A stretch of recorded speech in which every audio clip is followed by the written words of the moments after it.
So let's talk about pain, because pain is one of the apparent obstacles to feeling at home in your body. Pain is different, first of all, from suffering, and this is really important.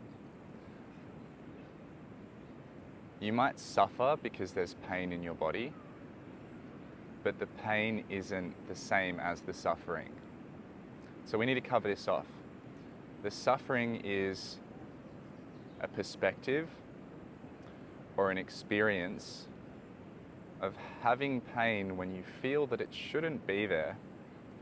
And usually this mental program, a subconscious program of things shouldn't be the way they are, is at the root of all suffering. It's not at the root of all pain.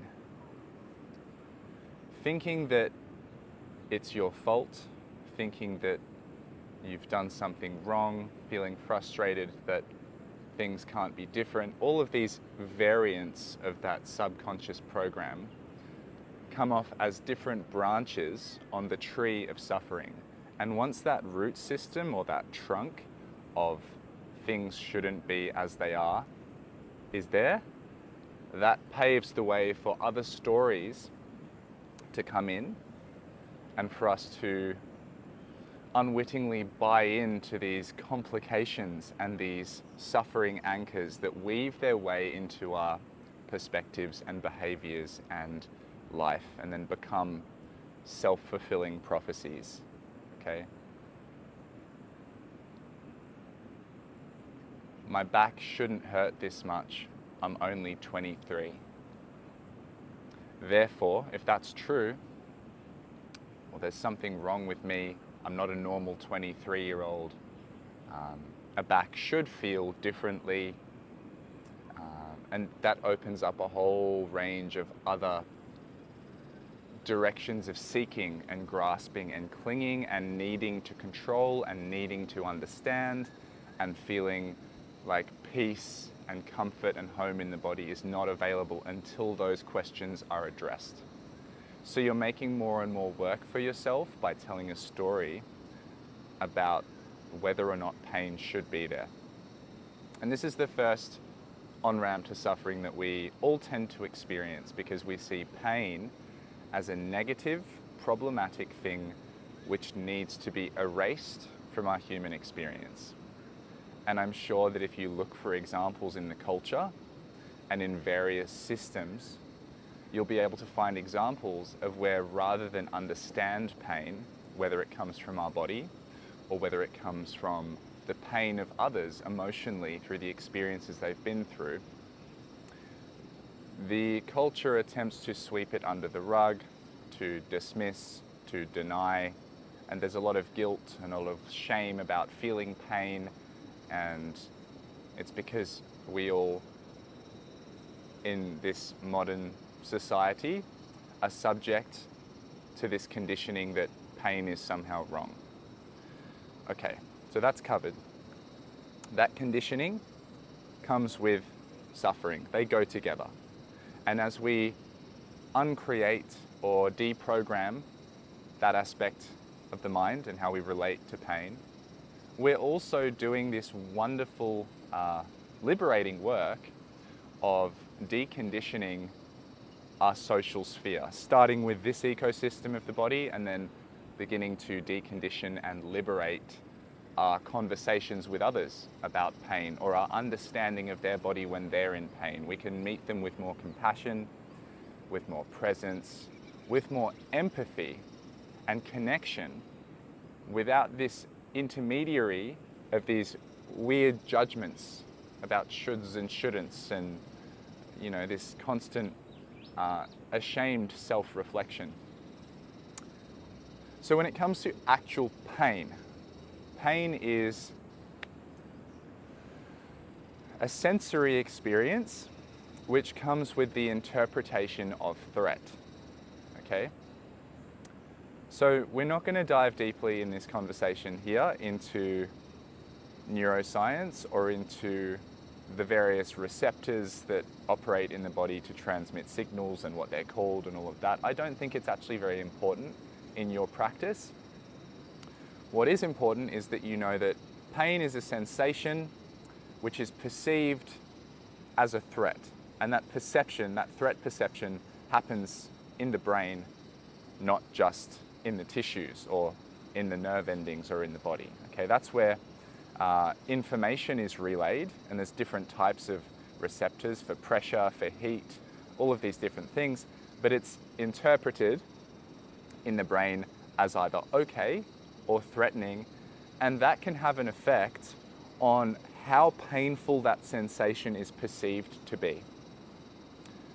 So there is some wiggle room, there's some play in the way we interpret information, and by working with perspectives, by working with the brain, by working with relaxing or releasing perceived threat from the system and finding more embodiment and more safety and more home, those sensations can then be interpreted as okay or neutral. And this is what we want to head towards, right? We don't want to stop the sensation. We don't want to take painkillers. We don't want to create an artificial block between the body and the higher functions. We want to get in touch with the root system that is the nervous system. Imagine all of the nerve endings like roots, like branches. We want to get in touch with that and understand that and work in this space of releasing conditioning and gently, through conversation with the body, reshaping our interpretations of experience to be more life-giving, to be more energizing, to be more generative, nourishing, fertile. All of our experiences, even pain, can become fertile. They can become the ground, which can be damp, can be dry and cracked, can be a various morass of experiences, but it can become fertile for what grows through us and what we express and how we adapt and how we evolve in ourselves.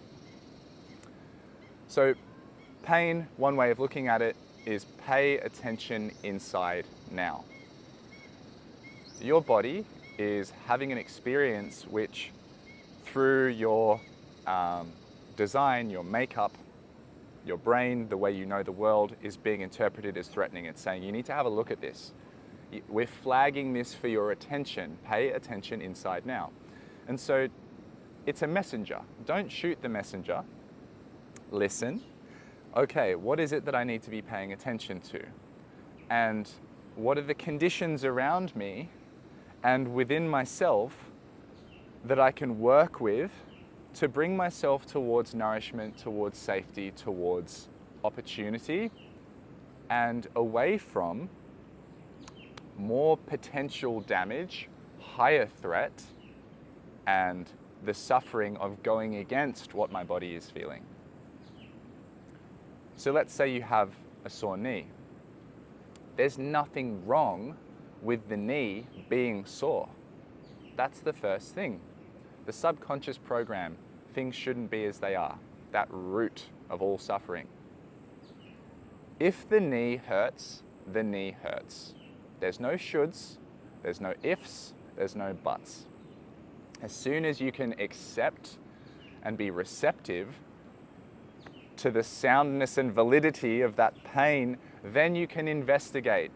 But if you try to skip that step of receiving, acknowledging, making peace with what you're experiencing, then you can't do further investigation because you're simultaneously numbing and blocking and covering your ear while asking a question, what's going on here? And then you don't want to hear the answer. So there should be no expectation of further understanding if you're not making peace with the facts of the experience to the best of your ability. It's not a shit knee. It's not a bung knee. It's not a bad knee. Bad, good, moral judgments, human moral judgments based on trying to be seen as above or below. Some experiences are better, some experiences are worse. I need to always strive for better. I need to always be more. Therefore, I can't experience these things that are associated with being less, because that will put me in a category of society which is lower, less intellectual, less athletic, less tuned into my body, whatever it is. There is no should, shouldn't, there is no good, bad, there just is. What is? Listen, feel directly, shut the mouth, turn off the stories, or ignore the stories, or notice the stories, but do not engage in adding layers to what is already enough. This experience is enough. It may not be the one that you're hoping for. It may not be the one that you thought you would have. It's enough though.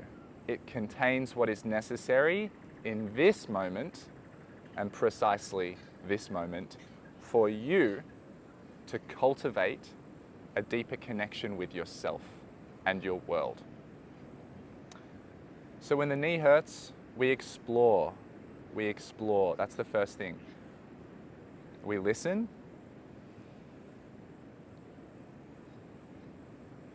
We breathe.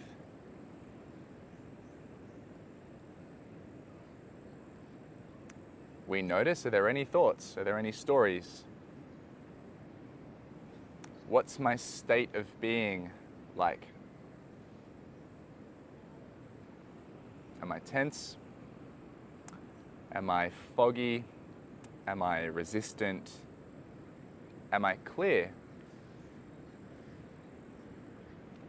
But leave this "what is my state of being like" question as an open-ended question for sensory exploration.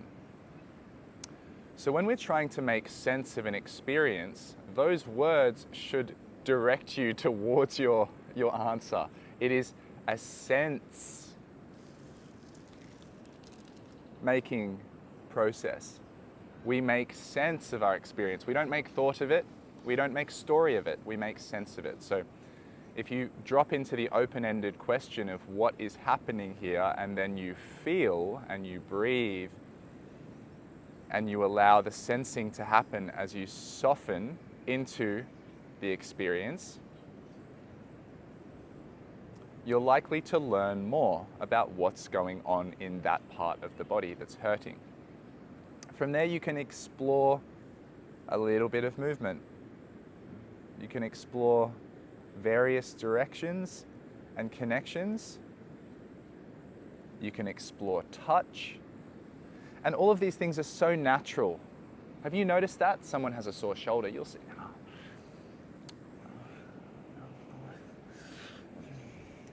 Yeah, what's that? And they're mapping it. Now that's really good and it's really natural, but here is where we deviate from what I would say is the more useful way. Often when we're mapping, we're also sending messages and thinking more than we're listening, okay? So there's a time to be dealing with things.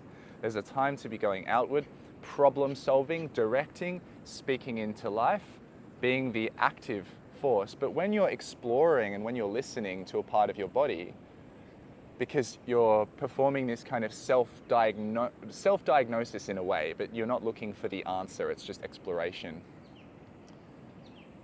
It's the ability to go quiet and to meditate into the sensation of that part, which enables the discussion to be valuable. Which positions do I feel safe in?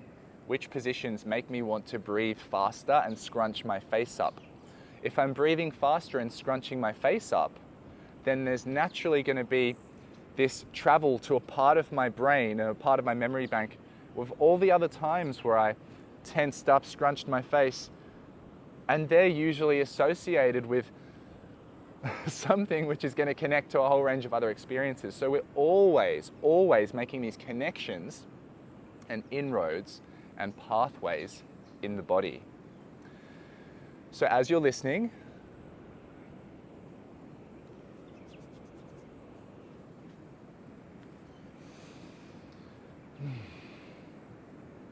release, listen, really listen. And I don't know if you can hear this through the microphone, but there's cicadas and there's crickets and there's insects and there's wind and there's ducks. When I'm listening, I'm not saying bloody cicadas, stupid insects, annoying ducks, bad shoulder, because my intention isn't to cast judgment and it's not to arrive at certainty. My intention is to absorb information and to allow that information to relay through my system, to breathe into it, to release the sense that there's something wrong from my body. And in doing that, the listening and the safety that it creates to open up to a dialogue which I might not have opened up to before gives that part of the body and my relationship with it the opportunity to soften. So opening this conversation with a painful part of your body is like opening a conversation with a loved one on a topic which has been a little bit charged before, emotionally charged perhaps. So you can imagine that if someone is hesitating to share something with you because there's a little bit of insecurity around it, there's a little bit of self-judgment, or there's a little bit of skepticism or fear about how you might respond and what you might think of them, or they've had a past experience where someone reacted really poorly to them sharing this type of thing, then even engaging in that conversation for the first time is going to feel like a really big experience for them. There's maybe a little bit of an acceleration of the heart rate, the breathing, a bit more tension, a little bit of adrenaline, just these tiny amounts of upregulation or stress around the conversation. Can you imagine the relief that that person would feel knowing that you, the listener, are relaxed, breathing fluidly, fully attentive, and wholeheartedly here to understand, just to understand, not to arrive at understanding, but to open to more information, curiously, more understanding, a process of beginning to know that person who's sharing.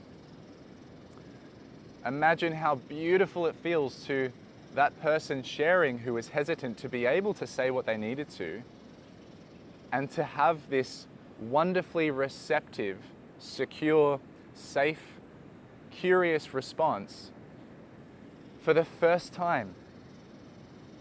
Can you imagine the release of fear, the release of tension from the body, the, oh my God, thank you so much. And can you see how from then on, that pain no longer needs to be shared in order to achieve the connection and the conversation, and the suffering doesn't have to be the feature which is used to draw you together or to create safety in that relationship. Now it's just, we can go straight to curiosity. We can go straight to the whisper because we're listening. We're so tuned in. No one has to shout. It's just not necessary. Like, I see you, I hear you. It's the same with your body. The same knee pain, back pain, gut issue, neck pain. It's the same thing. This part of you, a part of you who is within this experience all the time, sharing this place, this body, constantly close to you, is saying, hey, something's going on. Can we talk? The amount of times you've said, nah, not now. Oh, shut up. Oh, fuck. It just... It's you in there. It's you in there. It's you. It's you you're talking to. And even in the conversation with someone else, when they're sitting across the room from you, it's you who's experiencing their response. So even if you're not them, and even if you're not really interested in how they feel, you have to receive their response because you're in the same reality, in the same world to a degree, you know? Like if someone's deeply upset around you, well then you're going to be around someone deeply upset. If someone's really angry, you're going to be around someone really angry. What experience do you want to have? Now, when it comes to listening, We're not listening so that we can always have this ideal experience with the part or the person or the thing or the task or the place we're listening to. We're not listening so that we can make sure we have a really good time. We're listening to just be as curious as possible, to be more informed, to be more in touch with, to make sense of. And so you listen, and then you keep listening. And then maybe you adjust, and then you keep listening. And you might be listening to someone or something and realize that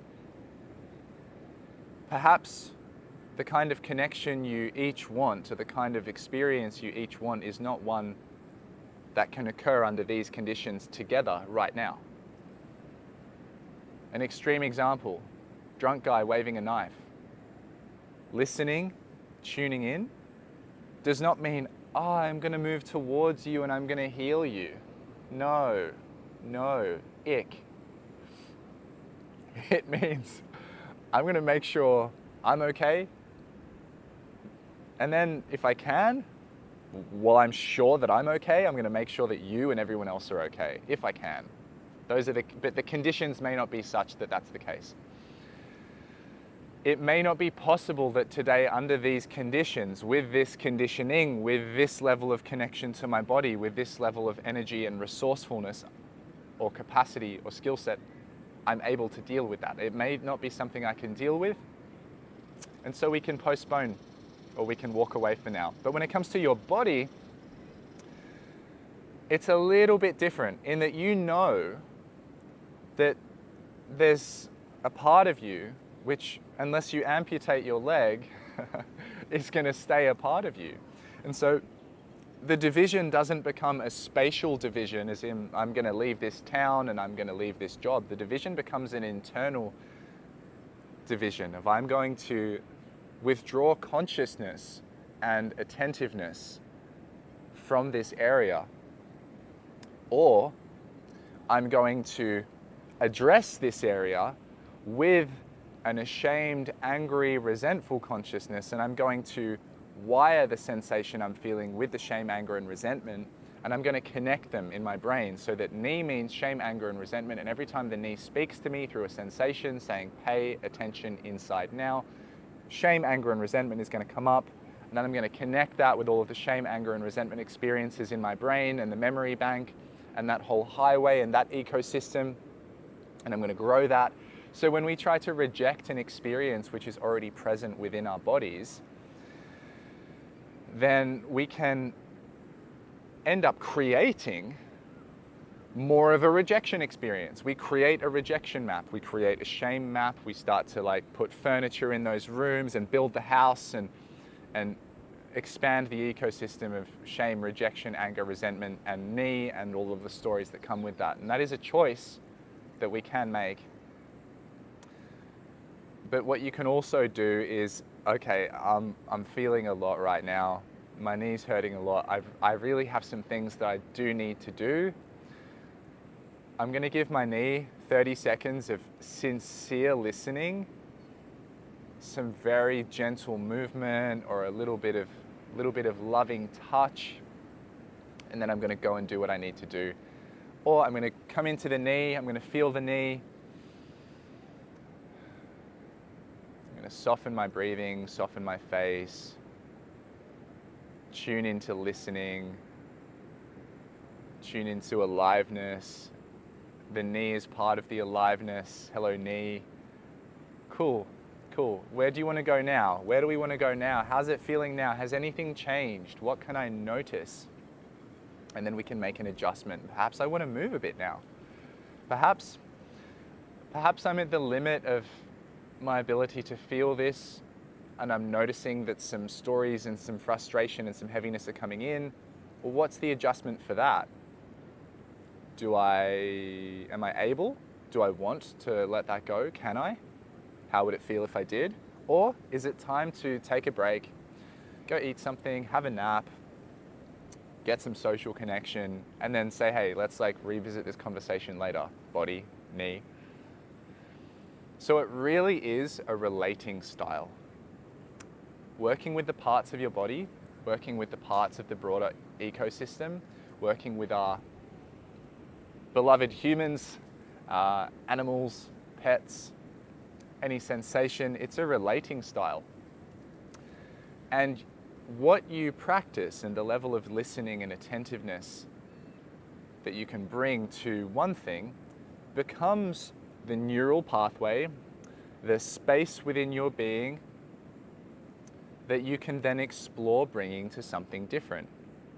When that listening experience and the unfolding and the surrender of certainty becomes a place that you can regularly go, then you can invite experiences into that space, no matter who you're with or where you are. The degree to which you're going to experience a deep release or a diminishment of suffering or pain will vary. There's times when perhaps you won't, but that's okay, because the purpose of listening isn't to fix things, it's to explore. It's to attend to, it's to visit, it's to invite.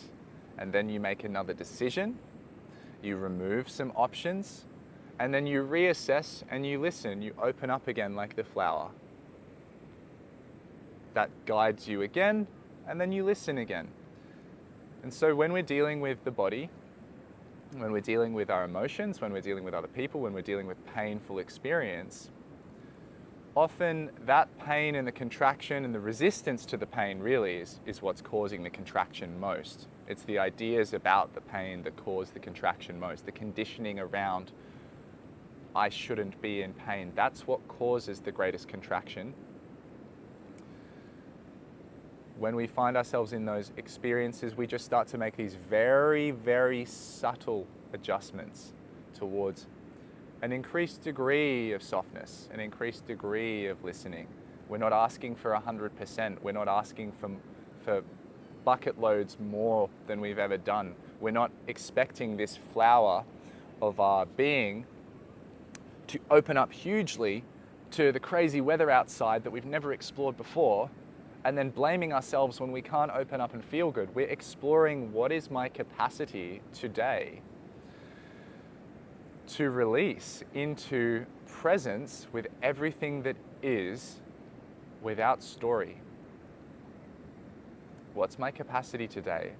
I'm not bullying myself into having to be in perfect equanimity or peace. It's not about getting to a place like that. It is about exploring my capacity to understand and connect with and to sense into a variety of conditions to better understand how then to move, how to create, how to respond.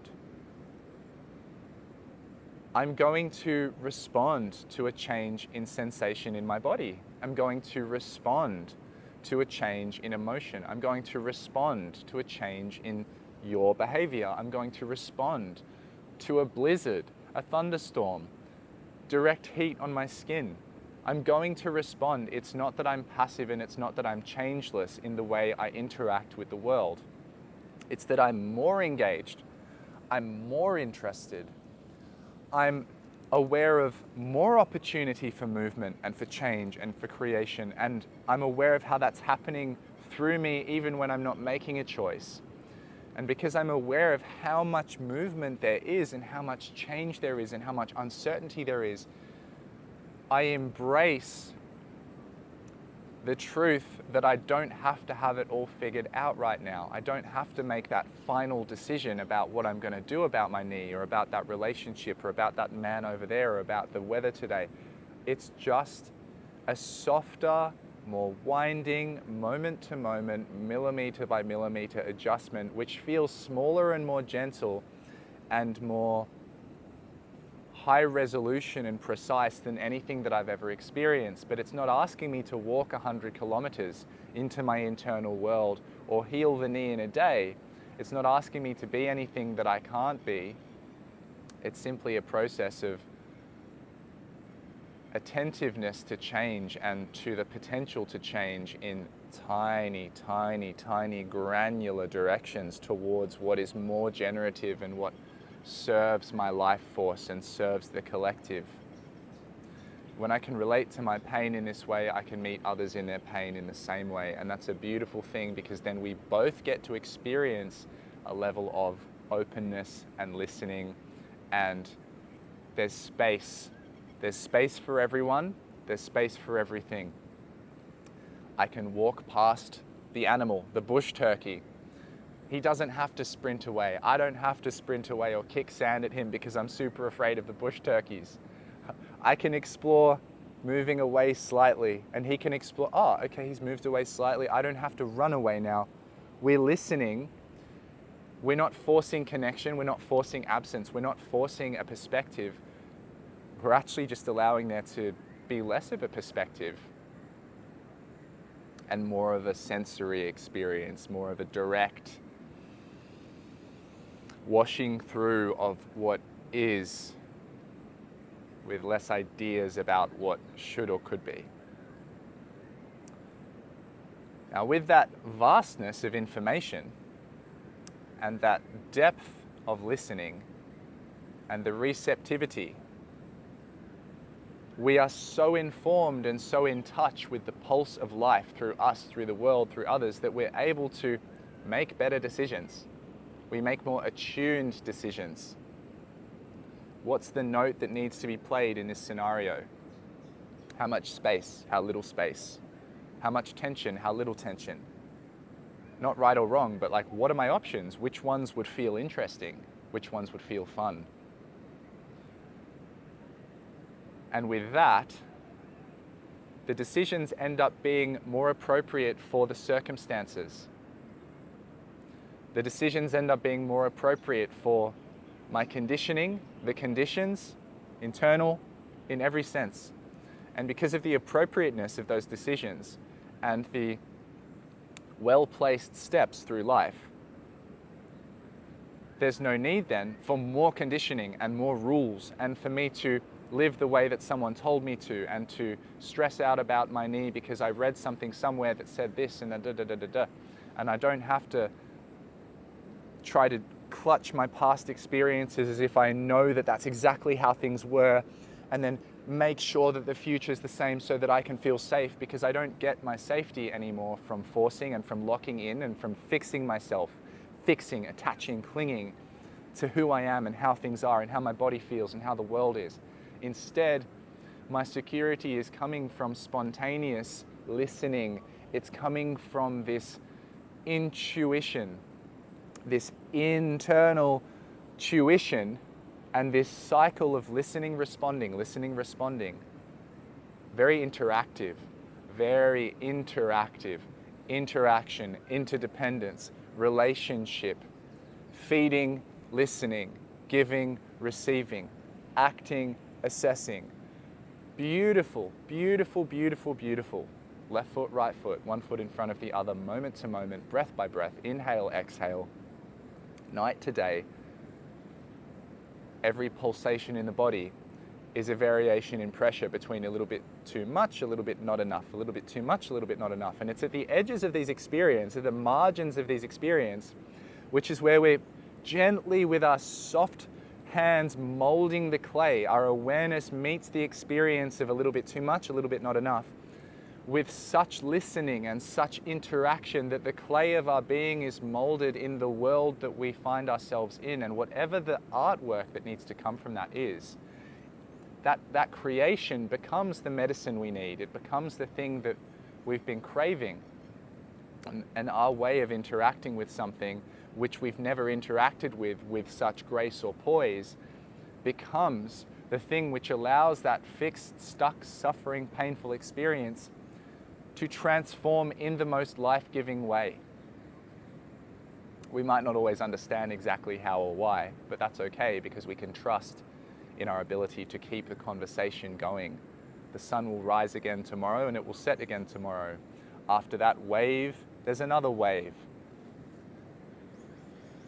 I eat this meal, I let it go, I eat another one. I don't have to make everything perfect this time around, because perfection this time around would require me to fixate on what I think should be and to try to control it.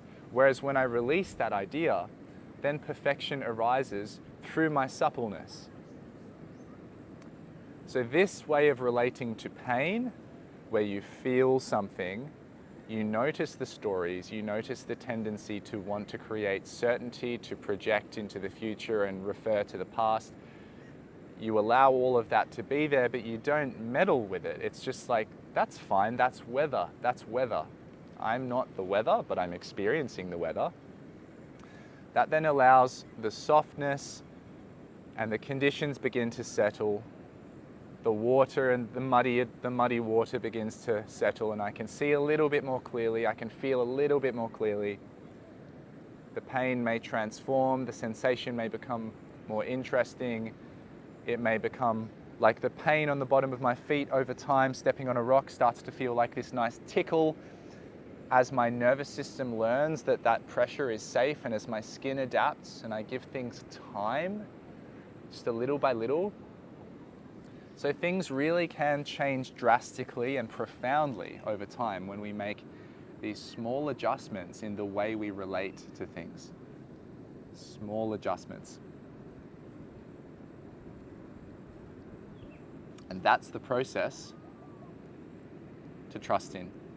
That's all you need. You can make a decision, you can make a mistake, and then you can return to the process. You can make another decision, it can go well, you return to the process. You listen, you suspend more of the judgment of whether it's gone badly or well, whether it was right or wrong. You just suspend a little bit more of that judgment each time. You become a little bit less certain of your fixed perspectives, and you become more trusting of your emerging direct experience. And all things that you've experienced and everything that is will come through that, but through a clearer filter with less distortion, less mental noise, less delusion, less overlay of thinking and conditioning. It's more like, okay, what's the truth of this? And that becomes an open question that you feel into with your body, that you listen to, and the question remains open, and then you take a step, and then what's the truth of that step?